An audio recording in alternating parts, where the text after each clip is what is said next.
Hello, my Aloha tribe, and welcome to the Aloha Perspective. Happy Wednesday. It is Self-Care Wednesday. We have the things today. Today I'm going to be talking about disassociation, but again, like I said yesterday, this is good morning, older sibling. This is not going to be for the faint of heart, but I do think it's good whether you have a dinged up mental health or not to kind of join me for this one, because I'm not going to be talking about dissociative identity disorder. I'm going to be talking about something different. But I will cover the other really quick because it does fall under the mental health umbrella. But what I will be talking about is something that has affected my own life. And I did warn yesterday that it might get a little personal. It might get a little uncomfortable, so I'm going to warn you now, and I will warn you again before I start this, before I start the main part of the perspective, to, brace yourselves. So, good morning, Eileen. Very nervous, but we got this. I didn't bring out a regular deck. I just thought I'd go with these because I'm a little more familiar with these, and I'm going to need all the brain power I can get for this perspective. But let's see. Alright, let's give one more shuffle, see if we have anything in here. If not, we'll get rolling. Okay. So, oh, there's a lot. Alright. Let's do this. Let's do this. It's hump day. Okay. Let's see. There's a lot. There's a lot in here today. But just if you're new, this is just something I do while I wait for people to come on. It's always hard for me to tell who's on and who's not on. There is an eyeball in the upper right corner on Facebook Live, but I'm not sure it always accurately depicts how many people are on. So, live free. That is what I'm hoping for after today's perspective, to live free. Life is good if you allow it. Life is good if you allow it. A lot of people will say, well, what do you mean if I allow it? I always allow it. Sometimes you got to get the negativity, send it packing, and send it on its merry way and get rid of it, because that's sometimes what hinders our living this good life, right? Because we're so focused on all bad things, or there's always that underlying feeling, right? Like, have you ever tried to gratitude something, but there's like a gazillion worries in the back of your mind? That's not helping you. So there you go. It's time to make a decision. It is time to make a decision. This card came up the other day, and there are times when I might come up with a harebrained idea to do on the perspective, and I will write it down. There's some that I've actually gone through with. There's others that I have not. And there's some where I've actually teased it and then decided, oh, I'm going to shift gears because I really don't want to talk about that today. I had to make the decision to do the perspective I'm doing today for Self-Care Wednesday. To do the shadow work necessary to heal your soul. The Horcrux. Do the shadow work necessary to heal your soul. I actually think that today's perspective is a part of my shadow work. Not just shadow work I've already done, but shadow work I've still been working on. And I think, well, we'll get to that in a second. I'm going to put that one aside. So, change is about removing the negative, not the positive.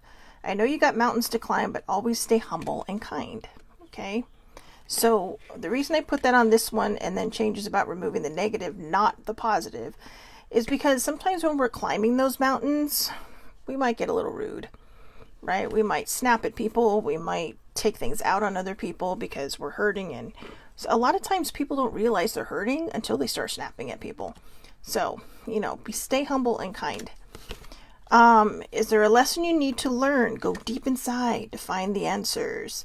I believe we got this last Wednesday, which kind of prompted my 1 day hiatus from the perspective on Thursday, and kind of led me onto the journey that I'm currently writing right now. Slytherin.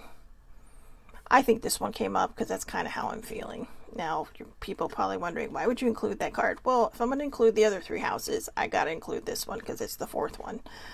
Ambitious, shrewd, cunning, strong leaders, achievement-oriented, self-preservation, pride, determination, resourcefulness. Actually, this may be a very good card for me to hold on to today, because what I'm about to talk to today is a form of self-preservation and also a very, very bad picture of pride. You know, just not wanting to admit anything's wrong, you know, not trying to, I don't know. We'll go over it in a second when we start. Just wing it. Just wing it. You can fly once you are willing to give up the safety of your cocoon. You can fly once you are willing to give up the safety of your cocoon. Spread your magic. That's what I intend to do today. It may not seem like I'm spreading magic, but that is exactly what I'm trying to do today. It's okay to say no. Okay, it's okay to say no. If you don't say no and you are super duper tired, your body is literally going to sit your ass down. I've seen it happen to other people. It has happened to me. So learn to say no. If you have nothing in the tank, stay home, refill. Okay, gas up. But just tell them maybe next time. And Hufflepuff, that's my house. I know. Hey, you know what? I am not ashamed that I love Harry Potter. And I'm not ashamed that I have a house. And that we're badgers. Just remember, badgers are crazy. They're cute, but crazy. I don't know. I'm really not doing a good job selling myself today, am I? Good morning, baby sibling. So Hufflepuff. Hard work, patience, loyalty, justice, determination, and kindness. So, I was hoping that would take longer. Hufflepuff is the best. Baby sibling's also a Hufflepuff. I was hoping this would take longer because I'm not. There's a part of me that's really, really looking forward to talking about what I'm going to talk about today. And there's a part of me that literally has been having anxiety since last night. And I've kind of kept it to myself. I haven't wanted to talk to anybody. I'm not sure, to be honest with you, how I'm going to feel after this perspective and if I'll even want to be around people, or even talk to anybody. People in their lives are busy anyways, so maybe it's a good thing that, you know, nobody really talks to me after these things. But, it's older sibling, but older sibling told me this morning because I came out of my room, I went into her room to wake her up, then I went to brush my teeth, and then I went into her room, and I needed a hug. I said nothing, she just knew, and she hugged me. And she asked me, "Are you worried about today?" And I said, "Yes." And she says, "Well, you know you don't have to do it, right?" And I'm all, "I know, but I have to." In fact, yesterday, after yesterday's perspective, when I talked about what I was going to talk about, or when I teased what I was going to talk about today, she texted me and told me that she was surprised that I committed to actually this subject. So before I forget, because baby sibling's on, happy hump day! Hump day, hump day, hump day. I know. Let's break up give it a little levity, because this is going to be a tough subject for me. And not so much tough in the topic, but the sharing part. Because I can feel it already. Hold on. Just in case, I can feel the anxiety. I can feel the emotions already coming up. I am not a person that, let me preface it with this, okay? Everything I'm about to talk about is my experience. It is my interpretation of what this is talking about. It is things that I have been through. And I might touch on some things that might rub people the wrong way, only because I am going to talk about my present physical state, okay? And I want to first and foremost say, I don't have a problem with anybody across the board. Thick, thin, plus size, non-plus size. People have body image issues. People have reasons why. You know, there are people who, you know, are my size, who just absolutely 100% love themselves. They don't give a shit. They, you know, because they're in a good mindset. But I've realized this has been a wall. This has been a form of protection. And one of the reasons why it's going to be hard to talk about what I'm going to talk about today is because I have had to put the mirror up to my face. And as we know, personally, each one of us, nobody likes to have the mirror put up to their face because we have to face things that we're not sure we're ready to, but we know we need to. So this is one of those subjects where I'm not sure I'm ever going to be ready to talk about, but I know I need to in order to move on. Now, there are going to be some personal things that I am going to bring up, and I do not want to make anybody uncomfortable because the topic for today is disassociation, not dissociative identity disorder, which is kind of multiple personalities. Schizophrenia is also listed under there. So disassociation has a lot of umbrellas. I mean, it is like it's almost a mental health umbrella of its own, you know. But and I found that out when I was reading about it. So last Thursday, I canceled the perspective. And I was just, I whatever was happening was happening. I laid in bed for about an hour just trying to meditate. And finally, when I was in tears, I was just like, I just don't understand what this block is that I cannot see. You know, what this health block is. And out of nowhere, never heard of this term before in my life. One word just kind of flashed through my head. Do you remember, I don't know how many people remember the old screensavers where you could write something down and it would just, you know, when the screensaver would come up, it would just bounce across your screen. That's what it looked like in my head. And the word was disassociation. So I thought, okay, I'm going to go Google this now. I got out of bed, or I finished my meditation, got out of bed. And then immediately jumped on the computer. Disassociation. But then all of a sudden I had the next thought in my head. Disassociation during sex. And there it is. Disassociation during sex. Now, it's not often that I will be overly personal like I am going to be today in this perspective. It's not that I'm uncomfortable. It's just my stuff is my stuff. I mean, I'll talk to it with my pals. I'll talk to it with, you know, maybe some like my sisters, but you know, I mean, it's my thing, right? It's my thing. It's my jam. And, you know, and just again too, I don't share other people's stories without their permission.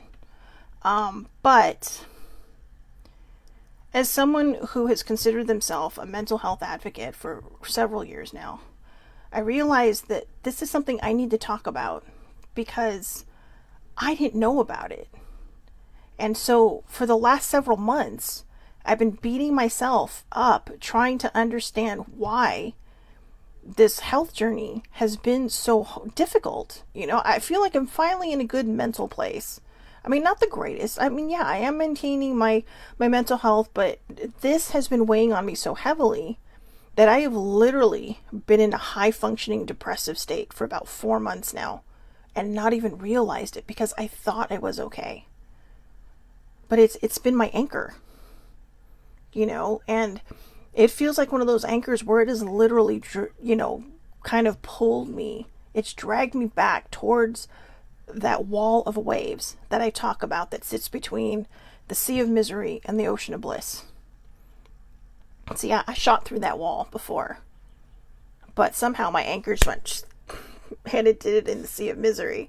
And it's kind of slowly dragged itself into the wall of waves. But now it's just, I'm sitting there and I'm fighting it. And in my own visual, all I can see is just this huge, giant, like 100, 200 foot waves in front of me. I don't even know if waves get that big. I know they can get up to 100 feet. I don't know if they can get up to 200 feet. But in my head, in my visual, that is the daunting image in my head. And so when I realized that there is something called disassociation during sex, I thought, oh my God, that's it. One of the things I have never been able to heal on this journey. Here we go. Is my fear of intimacy. Now, I do believe crying is good for you. One of the reasons why I try to stifle it when I'm doing these perspectives is because it can get so out of hand, I have to end it. Or it takes up time. And I don't want that to happen. So I may have a tear or two. I'm going to try to just get through this and help everybody get through this. But that was the shadow work I realized I needed to do. This is the card that came up earlier. Do the shadow work necessary to heal your soul. So, and the same of pride and self-preservation. I have been single since my last boyfriend, which I shudder to say it out loud, but it is literally also the last time I've ever been intimate with somebody, and that was about 22 years ago. That's right. That just makes me want to cry.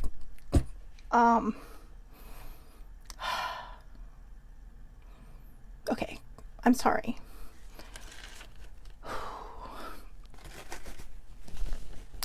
I'm really trying not to go there because I really want to be strong for whoever sees this that is going to need to see this later. Because that's all I want, is to help people. When I think part of my problem. So here's the thing. I found 2 websites that had this stuff on it. One was called another-light.com. And the other is GoodRx, which is actually, I thought GoodRx was just this, prescription place in the United States where, even sometimes the prices are better than insurance. I'm not getting paid to talk about this stuff, but I was like, oh, I did not know they did blogs and did medical stuff. So, I'm going to start with what I wrote last week. Okay, the disassociation. So I put so a lot of this is going to be me reading, but it's, this first part is it's my journal. Okay. It's the Floof 2.0 book. So when I say the root, what I'm talking about is the actual root of a lot of my struggle. And there's another thing I'm going to come up with that I have only talked about once or twice during the perspective that, oh God, I absolutely hate talking about it because there is still a lot of shame and guilt in it. When I was 22, I got pregnant. And I got pregnant by somebody who couldn't give 2 shits about me.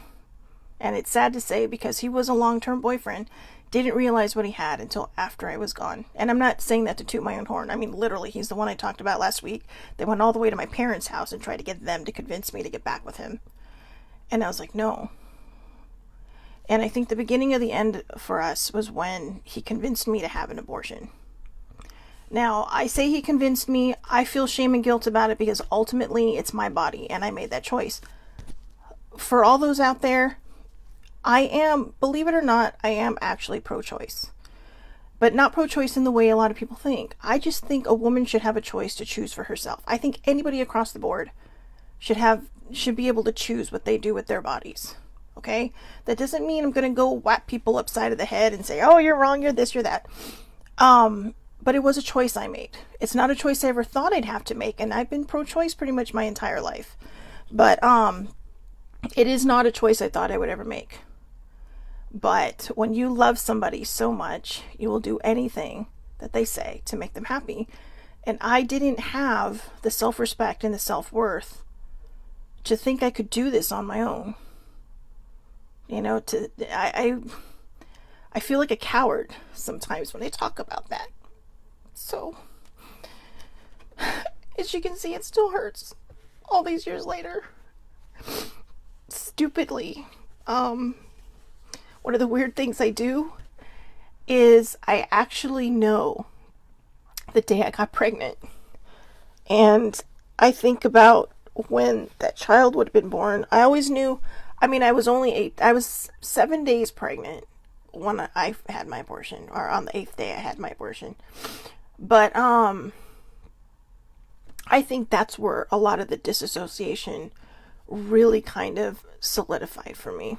So, and I think it's also in the relationships I've had. Now, I said I haven't had sex since my last boyfriend, but when I say that, and here's where it's also going to get personal, with somebody else in the room. I have learned the art of taking care of myself, but the reason I'm mentioning that too is because that is also actually going to figure in to what I'm talking about. So I know I'm rambling. I know this is what I do. This is also a part of disassociation. I'm trying to get away from this subject, even though I am putting this out there. So let's do this, okay? If there's tears, I can't apologize for those. These are my emotions, okay? The choices I've made haven't always been good. But I use them now to kind of push myself forward and to hopefully help other people. Okay, so just let me read this, and then I'm going to go back to where I think the abortion figures in, where my childhood trauma figures in, and some of the experiences I've had that I think others who have been in my situation. And also, it's not just childhood abuse, okay? Prolonged childhood sexual abuse, physical abuse, and emotional abuse can actually cause disassociation with sex. Because it's an uncomfortable, it can be an uncomfortable place for someone to be, so they disappear. Okay? But, so I do want to make that a point. It's just not about the thing I've been through. It's also about physical abuse, and it's also about emotional abuse. But last week, when I said the root, this is what I truly, truly believe the root of all my issues have been. And as I'm talking, I'm starting to understand that. This morning, I hadn't planned on talking about my abortion. It's not even in my notes. But this morning, when I was brushing my teeth, I thought, oh crap, okay. You know what? Somehow this figures in, but I can't figure out how. I just figured out how. So I put the root, strangely, or is it? Strangely enough, is my fear of intimacy. I like sex, but the truth is, even by myself, I am not very good at it. I disassociate, so I turn to outside sources to keep my focus. Anyways, I just read an article that mentioned if you are in a relationship, don't be afraid to talk to your partner about making it safe for me. Or for you, making it safe. I have not had I have not had sex with another person since my last boyfriend, but even alone, I disappear and my thoughts go wandering. Oh, well, I guess I started talking about it already. I feel like I have healed the pain, shame, and guilt of my childhood trauma, but now I need to put to rest that part of me that still feels like it is protecting me. Now I need to combine the me's. I need to find a way to be present. I do like the idea from an article I read about helping a partner not disassociate during sex. I mean, the best part of sex is the journey to the orgasm, which is which is pleasuring in itself. I have found to be here's where I also talk about it. Pleasuring myself, I have found to be a remarkable feeling, but that is where I tune out or disappear. So, as I mentioned, I have had bad things happen to me as a child. And I mean, I don't want to go into details because I don't want to trigger anyone. The whole point of talking about this is to keep everybody tuned in. So if you were starting to feel yourself disassociating, if you were listening to whoever's listening to this later, because the funny thing is, I truly, truly feel there are 4 people out there, not watching right now. There are 4 people I do not know that are going to watch this at any point in my lifetime. I mean, because this goes on the web and it's there forever. But I literally had that thought. There are going to be 4 people that are going to just feel like the period has been put on their sentence because it's going to be their aha moment. and that's, so whoever those 4 people are down the road, this is for you.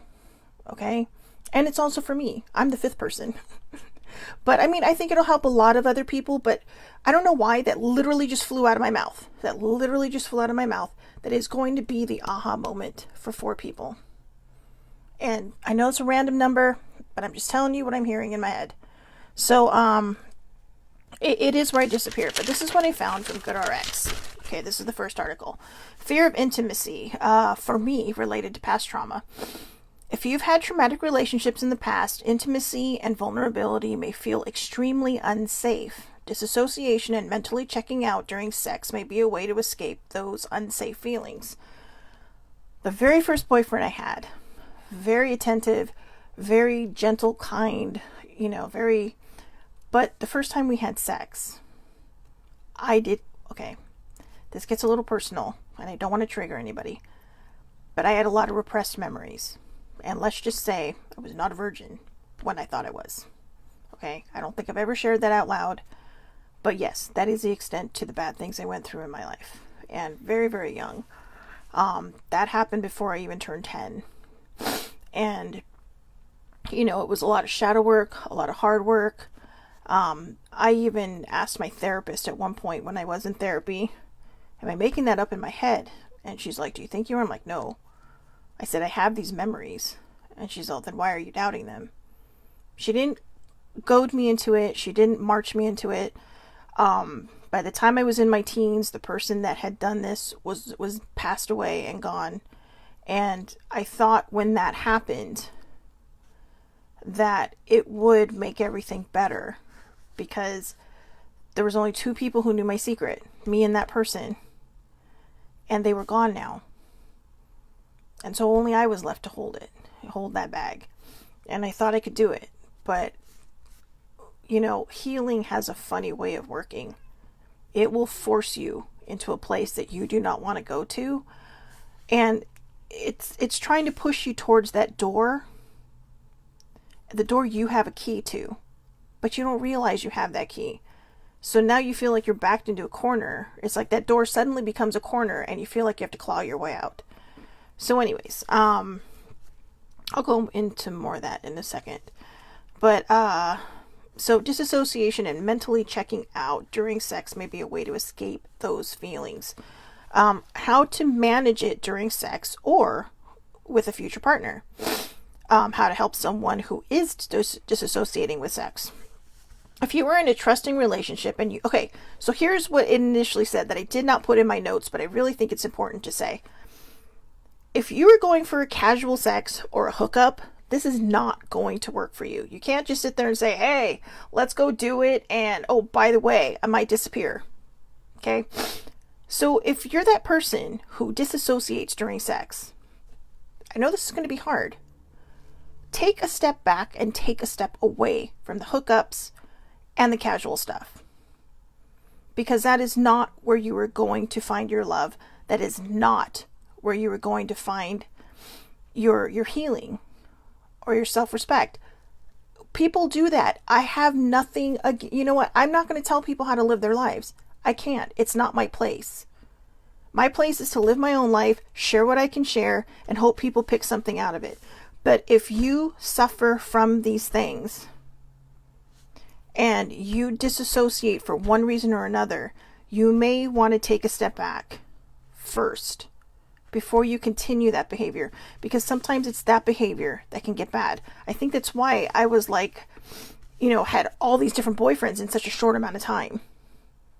The first one the problem with that was he thought I had cheated on him and he thought I'd lied. But I didn't understand that, or I didn't know that until later when a friend told me. And then I was kind of like, well, I don't understand. And I didn't, because I was disassociating. I didn't want to think about that time in my life anymore. I didn't want to think about that pain because I thought I'd moved past it. But it was now coming back to haunt me. And I didn't know. And so I lost this person.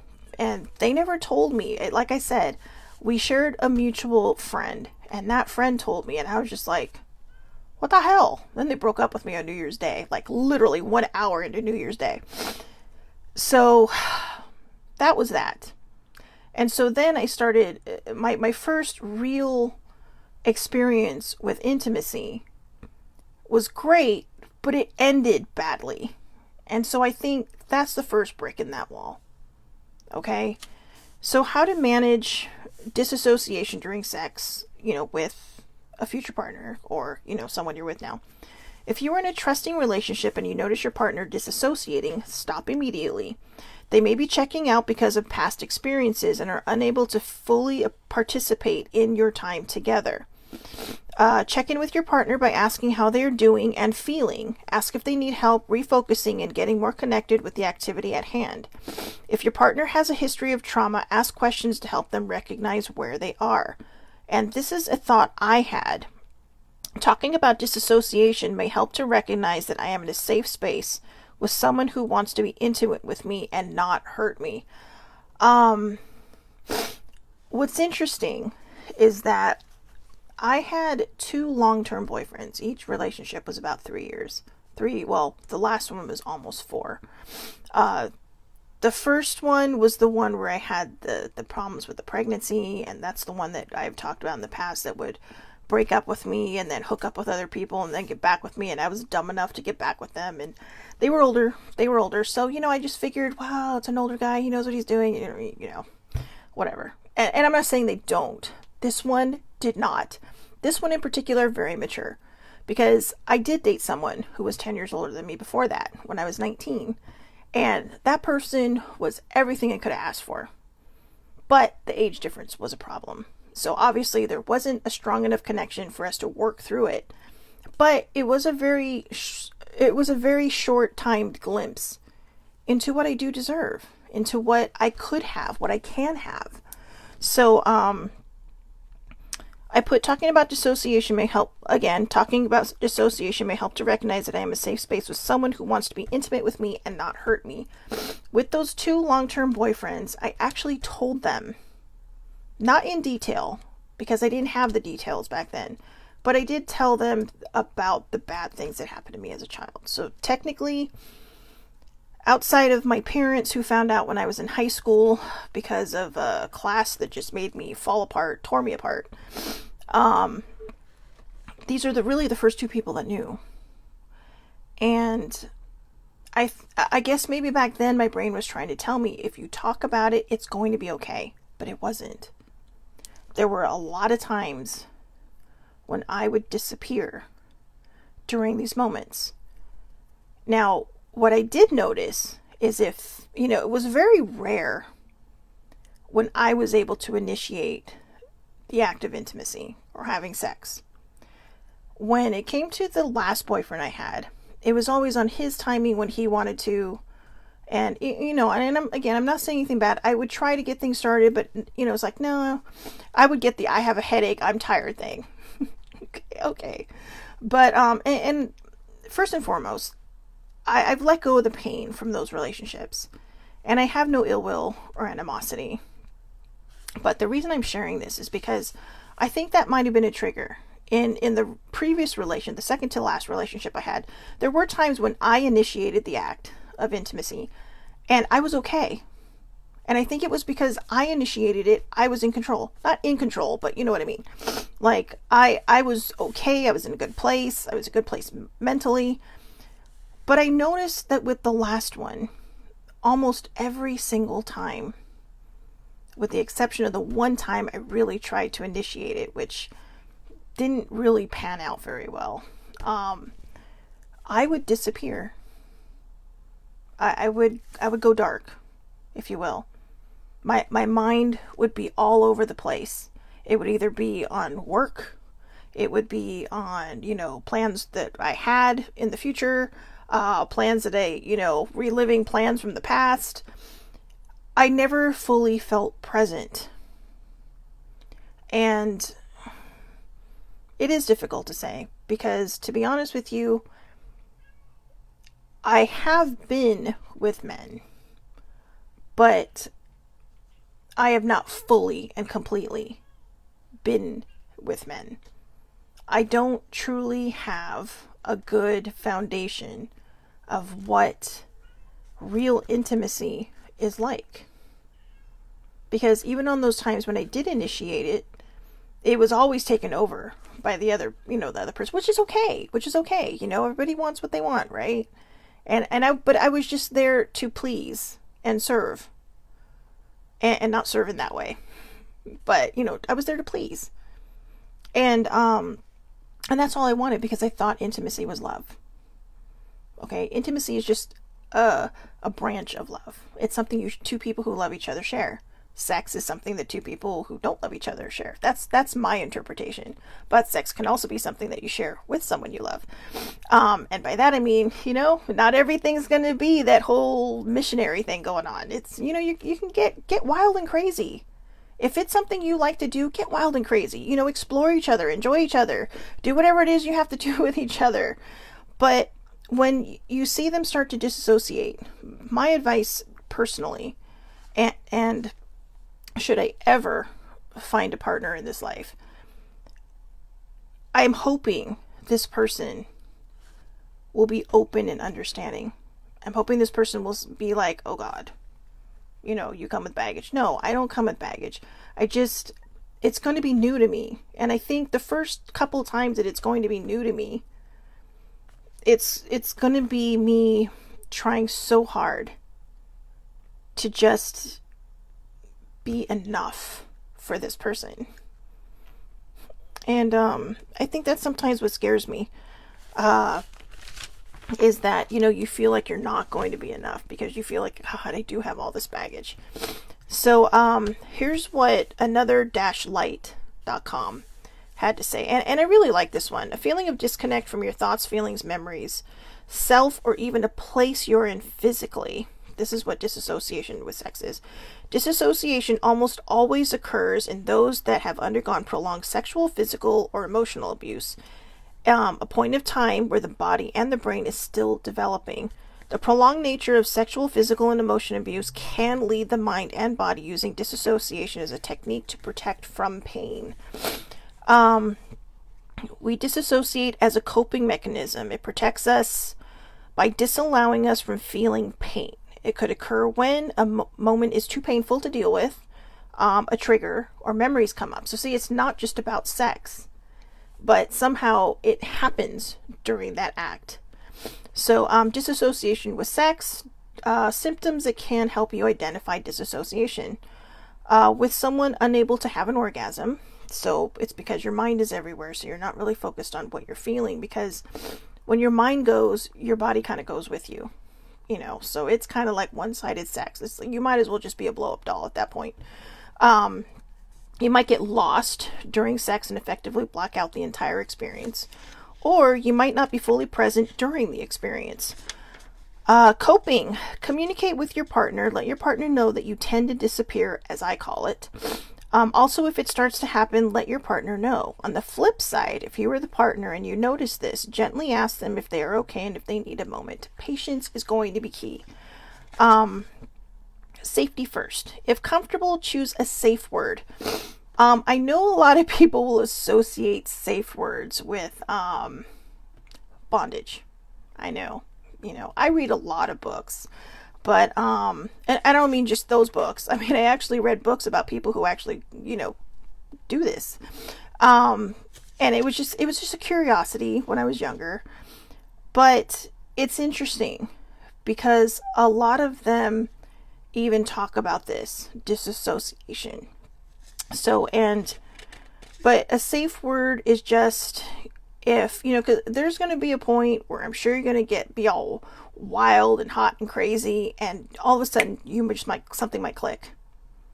Like maybe something said that might have been said when, there was that abuse going on, or anything can happen. When that happens, you need a safe word, and you need a partner who is going to be understanding. But also, don't hide behind your fear of intimacy.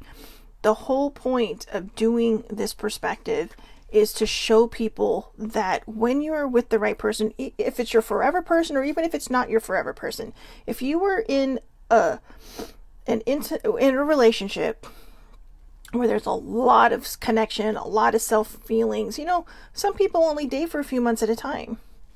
But, if you feel this is happening to you, Like, if you don't want to talk about it at first because you think you can get through it, get through it. But if you feel like it's something that is becoming a habit again, don't be afraid to talk to them. I know it can be scary. I know some people are going to run away because they're not going to want to deal with it. They're not going to know how to deal with it. As easy it is for me to say those people just aren't meant for you, you will see it in the long run.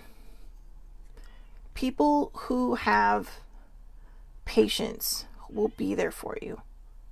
And, I don't know that firsthand, but I am literally just spewing it out of my mouth, so I know that it must be true. But communication is going to be everything for you. And when you're a person who has gone through these kinds of things, any kind of abuse across the board, it doesn't even have to be, childhood abuse. It could be rape. It could be, again, physical abuse, even as an adult. This doesn't always just happen to people who suffered these things as children. It could happen to somebody who's an adult and then they just feel this fear of intimacy, or they feel that their love is only associated with somebody loving them back. One of the reasons I talked about, I'm trying to think about how to put this without making myself giggle. So I did mention that I have had these moments without other people in the room. Okay, so the first orgasm I ever truly remember having was literally by myself. I wasn't thinking about anything.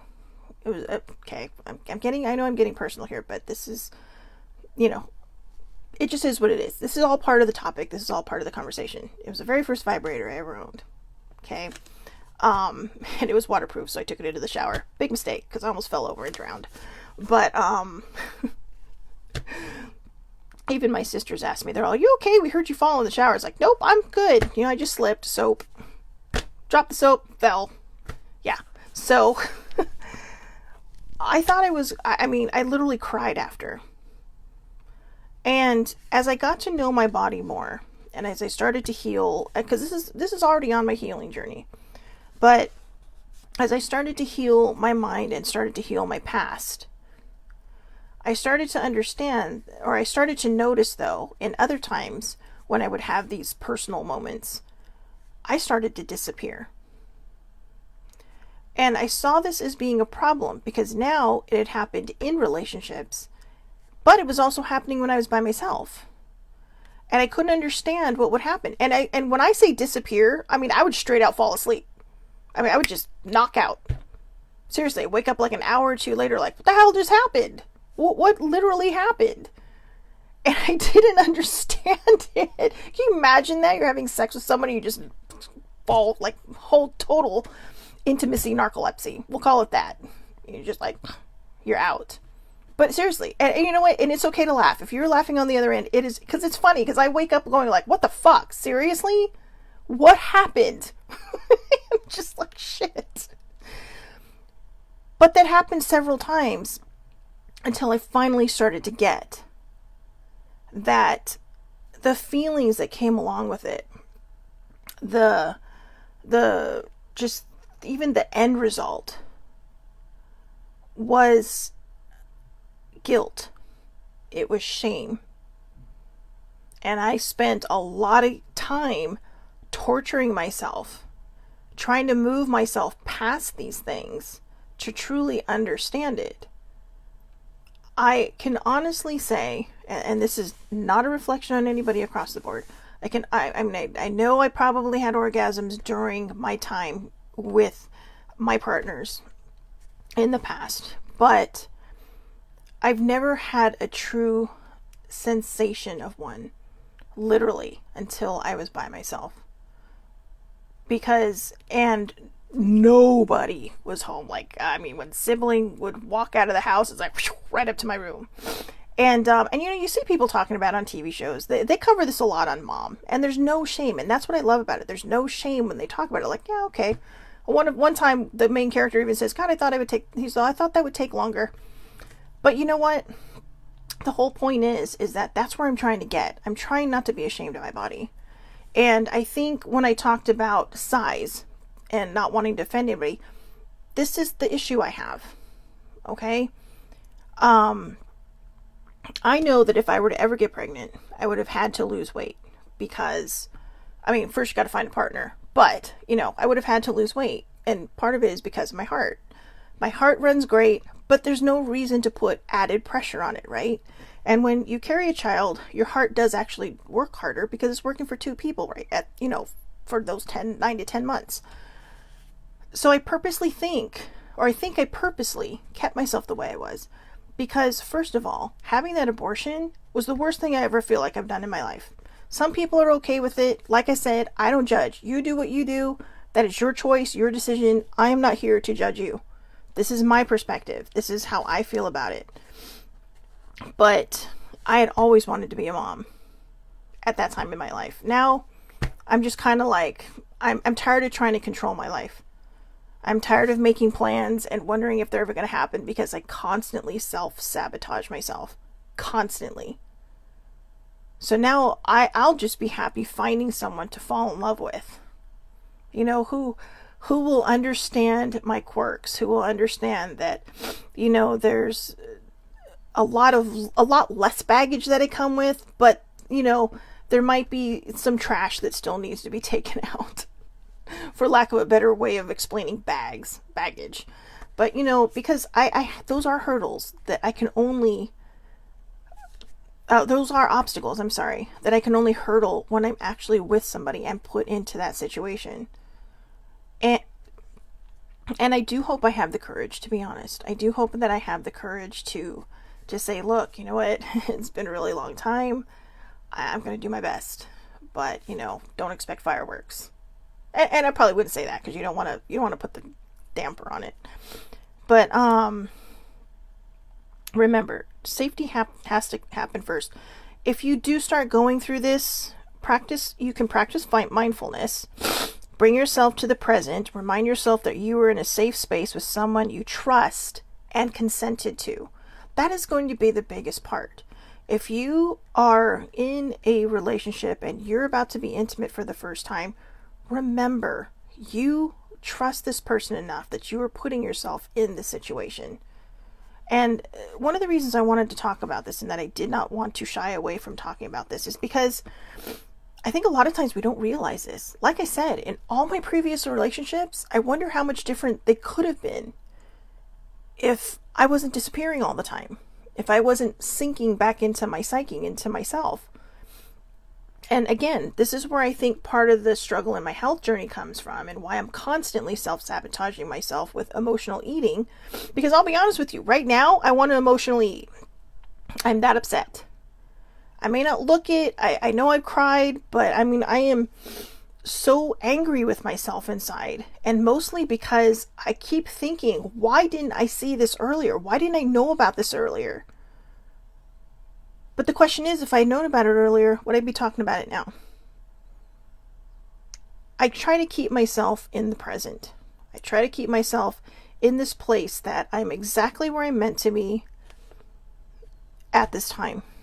I'm right where I'm meant to be in every part of my life. Right where I'm meant to be. And I truly believe that when I talked about that card that came up earlier, live free, I truly believe this is the perspective that is going to set me free. Because now it's out there. I know I've shared a lot more than most people would share with the public, but I don't want people to be ashamed of their bodies. I don't care what size you are, thick, thin, whatever, tall, short, whatever. I don't want people to be ashamed of their bodies. And people who have gone through trauma, I don't want them to be ashamed of their bodies either. I don't want to be ashamed of my body anymore. Your body can do so many amazing things. And when it comes to sex, whether you're in the room with somebody else or someone else's, hey, you know what? I don't judge. That's your thing. Or by yourself. Enjoy yourself. You're having these feelings, you have these desires that come up. That's the whole point of this, is so that we can enjoy what our bodies can do. I personally believe that, I know a lot of people, your bodies are just meant, or procreation is just meant for that, creation. Okay, that's fine. If you want to believe that, that's your choice. But for the rest of us out there, I believe that when two people come together, any two people, whatever your preference, when two people come together and they have these, orgasmic peaks, in a lot of times, it's not just physical, it's emotional. It is a connection that you two are creating together. It is something magical. It can be something beautiful. And no matter what happens in that relationship, whether this person ends up being your forever person or not, you have come together on a level that is solely yours, that belongs to just the two of you. And, I just have to side note here as a little bit, I'm adding a little joy into this. My cat Pixel always knows when I'm in pain. And she has literally been meowing outside of my door for 20 minutes now, screaming at my door. And at some points pounding on it. And she always knows when I'm hurting. And because, there's a lot of times I do the perspective, she's nowhere to be found. But today, right after I started crying, I could hear her outside my door. So I know this was a bit, in itself, for lack of a better term, disassociated, a bit discombobulated. I know it was a little bit all over the board, but I'll be honest, I did the best I could. I did the best I could in this perspective. This was not an easy subject for me. A lot of the things I talked about are truly, truly not easy. It was easier for me to talk about disassociation with sex than to talk about having my abortion again. Because there is always going to be, here it comes again. There's always going to be a part of me that feels ashamed. And that feels guilty. I think especially now, because I don't know if I'd ever be a parent again. I don't know if I'll ever find someone who wants to be a parent. And at this point, like I said, it's not something that's in the forefront of my mind like it used to be when I was younger. And not because I was younger, but just because I just may be one of those people who just aren't meant to be a parent to my own child. Hey, I'll happily be a mom to anybody who needs a mom. Okay. Because that's how much love I have to give to anybody. And the reason I have that love now to give to anybody is because I'm finding it in myself. This is why I chose disassociation of this sort on Self-Care Wednesday. Because I want people to find that self-love in themselves.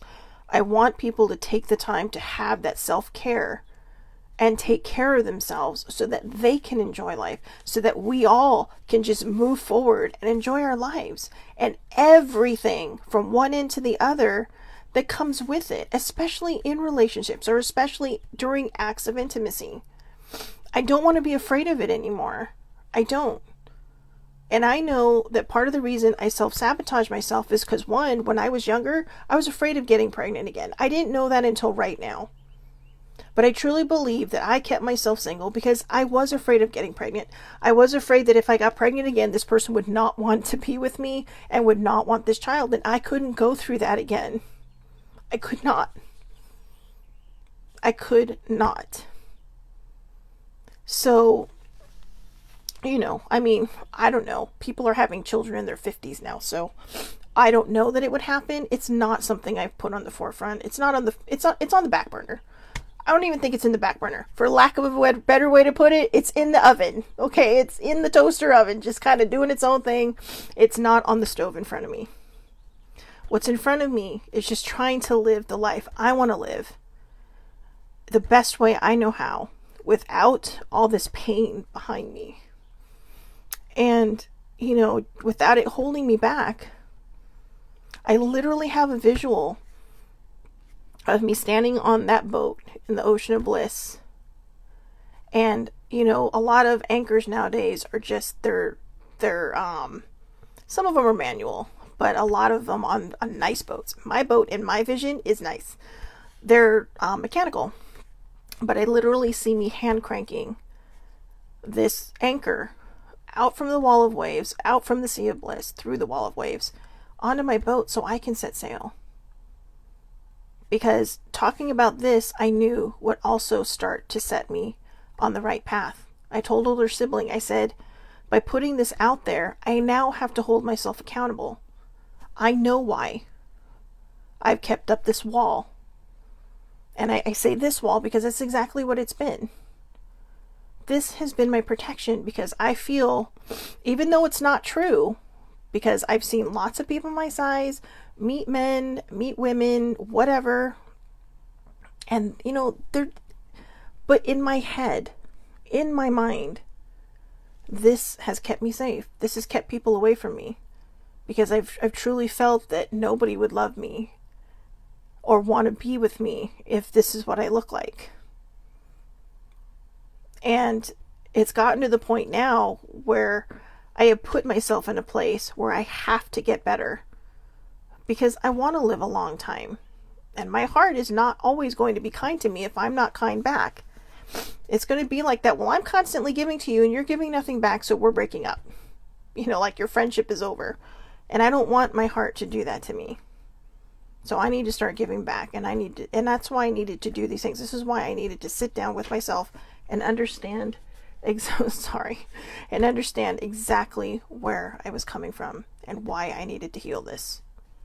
So my auntie's sharing, not sure if you want to share, but you can if you feel it is okay. Okay, sometimes it takes a lifetime to be free. My 3 big loves were my ex-husband, which were abusive. Second one ended after a miscarriage and being checked out. The third now. But he has been dealing with my past. He's the best, but reminds me of my dad. And since my dad died, the memories flooded in, and now in my 50s, I am not ever in the mood to start. That's understandable. And Auntie, maybe you're one of the 4. Maybe you're one of the 4 that needed to see this. Because I'm going to say this. I don't think it needs to take someone a lifetime. This is just my opinion. Okay, this is just my opinion. I don't think it needs to take someone a lifetime to be free. There's a lot of shadow work that needs to be done. There's a lot of separation. There actually is, believe it or not. I was reading about it the other day, and for the life of me, I cannot remember what part of the mental health umbrella it is. But it talks, there it was. It was transference. We did talk about this. Transference of one person to another. And there's going to be shadow work in there that you're going to have to do. Okay? I mean, I'm not kidding. I have, over the last several months, I've gone very Freud and Carl Jung on myself. And all this to heal. All this to heal the things. I truly believe that you can be free. That's in my heart. That's what I feel.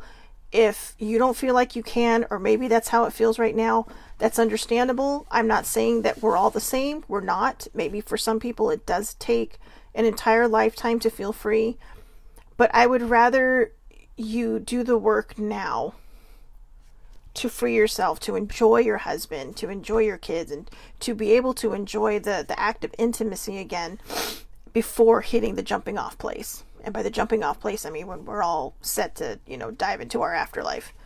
But the emotions that you feel now are the ones that are going to have to be addressed. And you know that. We've talked about this actually on the side. So I'm here for you if you need me. I will do whatever I can to help.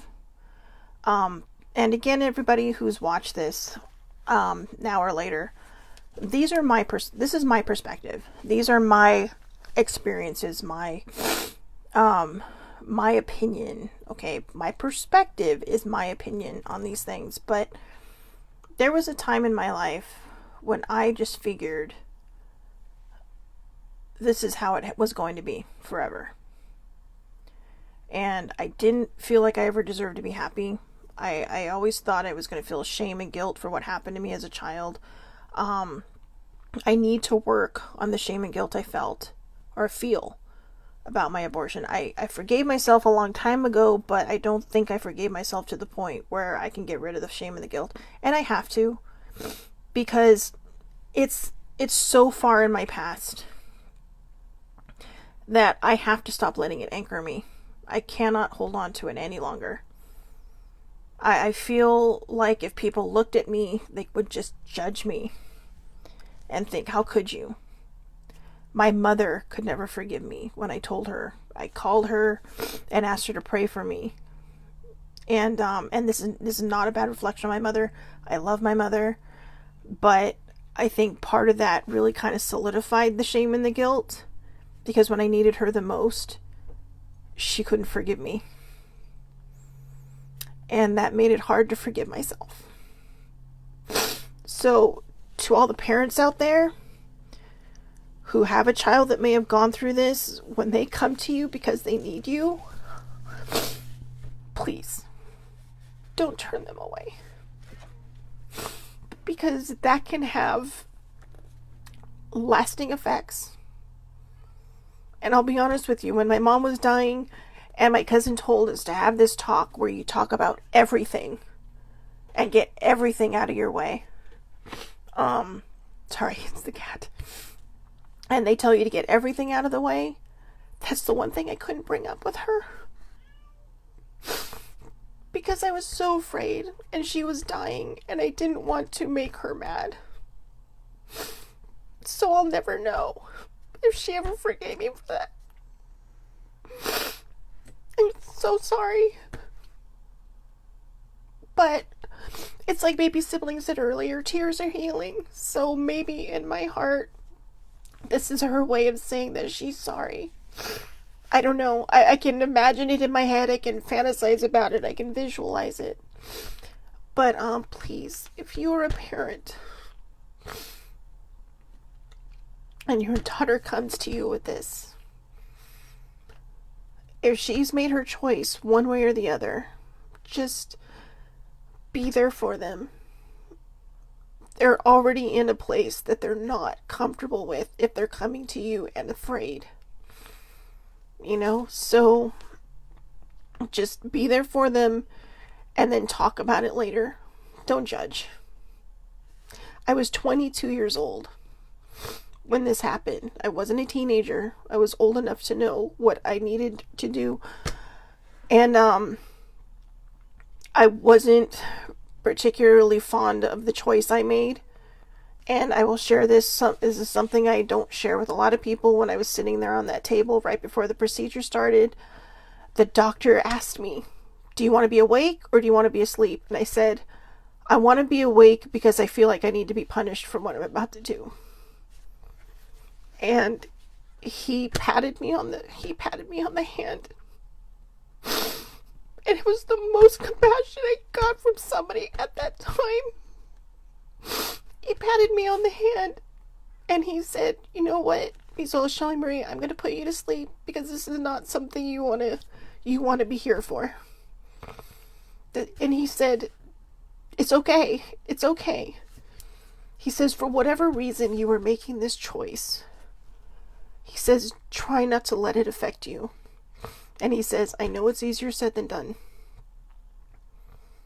But his compassion in that moment from a stranger was the most compassion I got across the board. Not even from my boyfriend at the time. Now, I will say this. I finally told my father about it 3 years ago. He hugged me and he told me, why didn't you tell me back then? He's all, we could have gone through this together. And I told him why. I said, Mom told me not to tell you because you'd be mad. And that's the same thing she told me about my depression. Don't tell your father, he'll be mad. And both times, he just looked at me, he's all, you should have told me, but I didn't know. Because to me, my parents were always one person. And I figured they talk about everything so they know each other. I think what my mom was afraid of was that my dad would support me. He would understand. And I don't think she knew how to deal with it. That's why I say I'm not mad at her. I just don't think she would know how to deal with it. And so I'm I am at a certain jumping off point now where I have got to let these things go. And I have got to forgive myself for it. I haven't cried this hard about what I did since that day. But like I said, that doctor telling me, you're going to heal from this. You're going to be okay. But he's all, I'm not keeping you awake for this because you don't deserve that. He's all, you don't deserve to be punished for a choice. And like I said, just his patting me on the hand. I mean, obviously he's a doctor. They have the, rules. Even back then there were rules. So he couldn't hold my hand. But he did squeeze my shoulder, and then he did let me know when I was out. And that was the last I saw of him. And I never really saw him because you're just wheeled in, wheeled out. It's like a little assembly, well, not even an assembly line, I guess like a disassembly line, for lack of a way to put it. So irreverent. But, I don't know who he was. I don't know his name. But in that moment, he was my angel. And I think what I need to hold on to was his compassion. And no longer the pain. So, this has gone on a bit long. Thank you all for hanging in there. Thank you, Ladina, for the kind words. I do believe my mother forgave me. I don't know if she did it while she was alive or after she died, but I do know that my father was there for me. And I know it was like 2 decades out from when it happened, when I told him. But he did just look at me like, well, why didn't you tell me? And he's like, I'm very sorry that I wasn't there. He told me, he's like, I'm sorry I wasn't there for you. But he's like, I didn't know. And he didn't. So I don't blame anyone. I don't blame my mother. I don't blame the boyfriend at the time that convinced me that it was a good idea. And most importantly, I'm going to work today on not blaming myself anymore. Because I've held on to that for 27 years now, and I cannot keep holding on to it. I can't keep holding on to it. So, oh, good.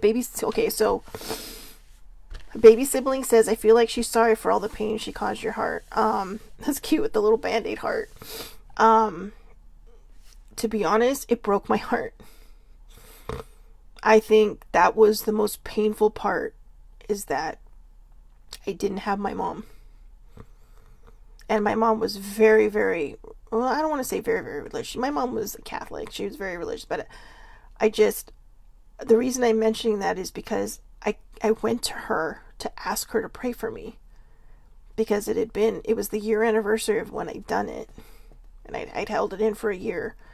And I called her and I said, I really need you to pray for me. And then she finally asked me what's wrong. And I broke down. I finally told her. And the call didn't end well. It did not end well. I think, in fact, we ended up yelling at each other and hanging up. And, I talked to her later and we apologized for yelling at each other. But when I asked her, I said, well, can you please? She's like, I don't want to talk about this ever again. She's all, we will not talk about this ever again. I will not talk about this with you again. And I had to live with that.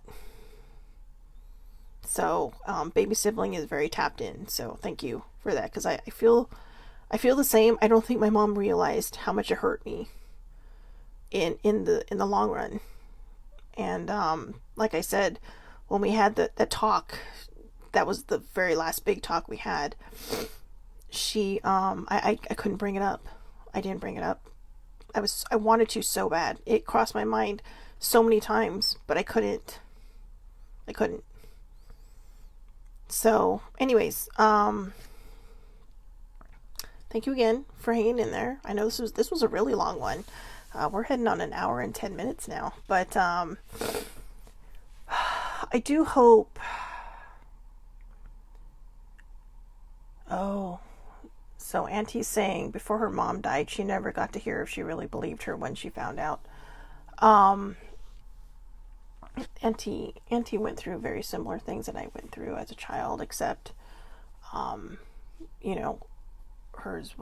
well, it's not my story, but yeah, I feel, well, I'll just leave it at that.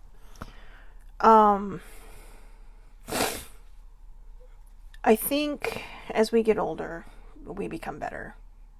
We break cycles. We learn to, not do the things that were done to us. There was a time in my life when I could be very, very unforgiving. And now sometimes when I feel like that, I'm reminded of what it's like to not have somebody's forgiveness. And I don't want to be that person. Excuse me. Gross. I don't want to be that person. I don't want to be that person that can't forgive. Because I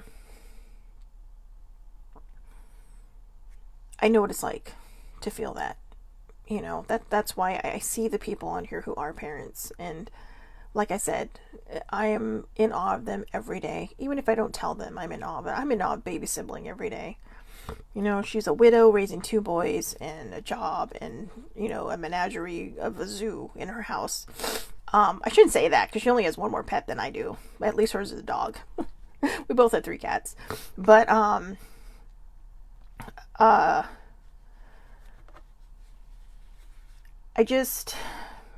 don't know. I don't think there's any more I can say on this. I've put everything out there. I hope whoever watches this, that this does help you. And I do hope for myself that by unleashing this beast and setting it free and sending it back to where it came from, that it does free me. That it frees me up, it frees my vibration up so that I can find somebody to fall in love with. It's been a long time. I mentioned that at the beginning. If you didn't catch it, that's your fault because I'm not saying it again. But it has been a long time. But it has been that many years of disassociating. And I didn't realize that that's exactly what I was doing. And I will tell you, when I did that meditation, I was literally meditating with 2 of my favorite archangels, Gabriel and Raphael. Okay? I know I'm trying to stay in my own lane here. Again, angels are non-denominational, but Archangel Raphael is the healing angel. And I was in tears, I was crying, and I said, I need to understand what is in my way. What is in my way?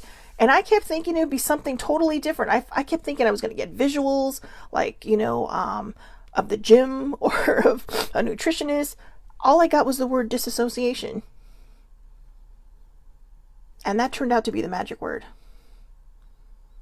And as I go into almost a week of having dealing with this subject has been in my Self-Care Wednesday book, or this is my book. This is the book I use to write everything down in that I'm going to talk about each day. It has been in my book since last Thursday to talk about this today. And I'm glad I did. So tomorrow on the perspective, since we're on this mental health kick, I'm going to stay on it. Tomorrow, I have a sort of controversial subject because of the way I'm going to put it. I'm going to talk about when people weaponize their mental health. Okay? When people use their dinged up mental health as a weapon. And I'm not saying everybody does that. I think there's a very select few people who do that. But they do. And I'm going to talk about the different things that, how you can associate with that. Thank you, Auntie. I appreciate the kind words, and baby sibling. So again, I'm having trouble finishing this, but I hope everybody has a wonderful, wonderful, wonderful, wonderful day.